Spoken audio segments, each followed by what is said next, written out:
যে ক্লাবটি নানা সময় নানা উত্থান পতনের মধ্যে দিয়ে গিয়েছে, যেটির সাথে রাজনৈতিক একটা মানে কানেকশন রয়েছে। বিভিন্ন রাজনৈতিক প্রেক্ষাপটের সময় আপ অ্যান্ড ডাউন করেছে।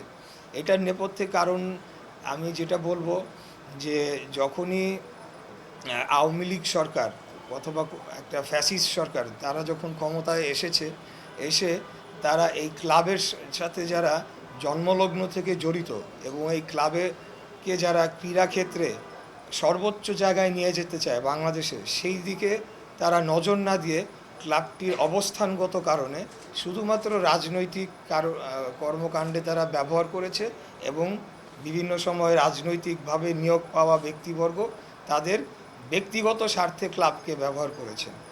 এই কারণেই এই উত্থান পতনগুলো হয়েছে। এখন সেটাকে ভেঙে কোন পার্টির সঙ্গে কী হয়েছে সেটা ভেঙে বলার কিছু নাই।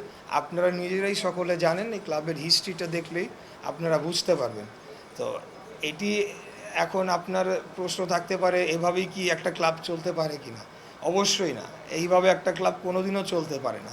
যার কারণে এবার ছাত্র জনতার যে অভ্যুত্থান ঘটেছে, বাংলাদেশে যে একটা বৈপ্লবিক পরিবর্তন এসেছে, তার পরিপ্রেক্ষিতে এই ক্লাবের জন্মলগ্ন থেকে যারা জড়িত, এই আমাদের যারা এলাকাবাসী যারা এই ক্লাবকে অন্তর দিয়ে ভালোবাসে, তাদেরকে নিয়ে আমরা একটা অন্তর্বর্তীকালীন আহ্বায়ক কমিটি করেছি, যে ক্লাবটাকে পূর্ণাঙ্গভাবে কিভাবে সংস্কার করা যায় দীর্ঘমেয়াদে। কারণ এই চেয়ারটা কারোর জন্যেই এটা স্থায়ী নয়। আজকে আমি দায়িত্ব পালন করছি, কালকে আরেকজন করবে, তারপরে আরেকজন করবে, এটাই প্রাকৃতিক নিয়ম। কিন্তু ব্রাদার্স ইউনিয়ন ক্লাব যাতে যে সুনাম অর্জন করেছিল এক সময়, এবং আমি একটা কথা প্রায় বলি যে আগে অনেকেই বলতো যে জায়ান্ট কিলার্স, বাংলাদেশে দুইটা জায়ান্ট, আবাহনী মোহামেডান আর ব্রাদার্স ছিল জায়ান্ট কিলার্স।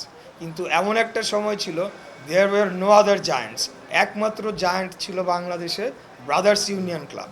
আমি এই ব্রাদার্স ইউনিয়ন ক্লাবকে সেই জায়গায় নিয়ে যাওয়াটা আমার লক্ষ্য।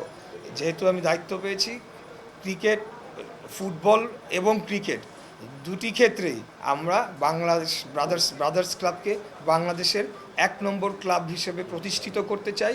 এবং আপনারা দেখছেন যে অনেক ট্রফি রয়েছে, আরও ট্রফি রয়েছে আমাদের। এই ট্রফির সংখ্যা যাতে দিনকে দিন বাড়তে থাকে, আমাদের পরবর্তী প্রজন্ম যারা এই এলাকায় থাকবে, বসবাস করবে, তারা যাতে গর্ববোধ করে যে এই এলাকাটার পরিচিতি যাতে ব্রাদার্স ক্লাব দিয়ে পরিচিত হয়। এটা হলো বাংলাদেশের পরিমণ্ডলে এবং আন্তর্জাতিক পরিমণ্ডলেও বলবো যে আন্তর্জাতিক যে কম্পিটিশনগুলো হয় বা আগামীতে হবে, সেখানে ক্লাব লেভেলে সার্ক এবং এশিয়ান কাপের যে ক্লাব লেভেলের কম্পিটিশনগুলো, সেখানেও আমরা একসময় ইনশাল্লাহ আমার বিশ্বাস যে আমরা ফাইট দিব, চ্যাম্পিয়ন হয়ে আমরা সেই ট্রফি ঘরে নিয়ে আসবো।